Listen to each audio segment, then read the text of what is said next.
Hey, everybody, La Patera. It's Mr. Rock here, coming from your school. You know, someone approached me the other day. They were asking me some questions about Earth Day. So I thought I'd answer these questions. And as I go through these questions, you can answer them for yourself. So, what does Earth Day mean to me? Well, I'm glad that someone asked me that because today, Earth Day, is a time for me to think about what do I get from the earth? What is the earth giving to me? Well, it's giving me air. It's giving me food, water, the water that I drink. It's even giving me shelter, the materials for my house, for my car, for my shoes, and the clothing. It gives me energy. It heats my home when I'm cold. And it cools my home when I'm hot. I get a lot from the earth. But Earth Day is also kind of like Father's Day or Mother's Day. And you might have a different father than I do. You have a different mother than I do. But we all have the same earth. So, how are you sharing this Earth Day with us? What are you getting from the earth? And another thing I like to think of on Earth Day is, how can I take less? Or how can I give back? And we're going to explore that a little together. Welcome. So here we are at your garden, and we're growing some food right here at La Patera.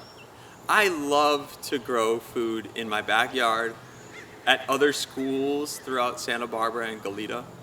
And I like to grow food because, the other day someone told me that the average item in a grocery store travels 1,400 miles.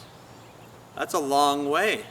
A lot of these things going on boats and going on in cars and trucks to get to the grocery store so that I can eat that food.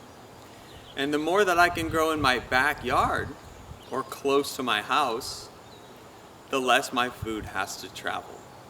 So that's one way that I can take less by reducing the amount of miles that my food travels. How can you take less? How can we take less? Well, energy. How do you spend your energy? Well, energy charges my cell phone. Energy gives me lights. Sometimes I remember I can turn that light switch off when I'm not using it. But by keeping my light switch on, I'm using more energy. So that's just another way to take less. I would love to hear all of the ways that you think that you can take less on this Earth Day. All right, so we talked about how we can take less on Earth Day. And the next question was, how can I give back? Well, remember how I said we all get air from our earth? A lot of that air comes from trees. And, of course, other ways like algae in the ocean and things like that. But basically, a tree takes carbon from the air, CO2, that's what we breathe out.